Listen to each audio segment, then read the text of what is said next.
अस्सलाम वालेकुम नाज़रीन, आप देख रहे हैं JN न्यूज़ HD। आइए एक नजर डालते हैं आज की अहम खबरों पर। चिश्तिया से खबर शामिल करते हैं हमारे ब्यूरो चीफ जनूबी पंजाब हाफिज मोहम्मद बशीर से। मैं अपनी ड्यूटी को इबादत समझ कर करता हूँ। बिजली चोरी करना संगीन जुर्म है। बिजली चोरी करने वालों के साथ आनी हाथों से निपटा जाएगा। सार्फिन वाजबात बर वक्त अदायगी को यकीनी बनाएं। मैपको सार्फिन को बेहतर सहूलियात फराहम करने के लिए कोशियां हैं।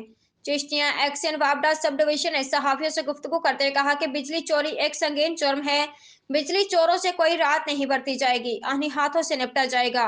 अवामी नुमाइंदगान और सहाफी बरादरी अपने ज़राए ब्रोयकार लाते हुए बिजली चोरों की निशानदेही करे, फौरी कार्रवाई करके कानून की गिरफ्त में लाया जाएगा। और उन्होंने कहा कि सार्फिन कनेक्शन मुनक़ता का इंतजार किए बगैर वापडा वाजबात बर वक्त अदायगी यकीनी बनाकर अच्छे शहरी होने का सबूत दें। एसडीओ चौधरी रशीद ने गुफ्तगू करते हुए कहा कि मैपको कस्टमर्स की दरपेश मुश्किलात को दूर करने के लिए हम वक्त कोशा हैं। कस्टमर्स को नाजायज तंग करने वाले एहलकारों के खिलाफ फौरी नोटिस लेते हुए महकमाना कार्रवाई अमल में लाई जाएगी। हाफिज मोहम्मद बशीर, ब्यूरो चीफ जनूबी पंजाब, JN न्यूज़।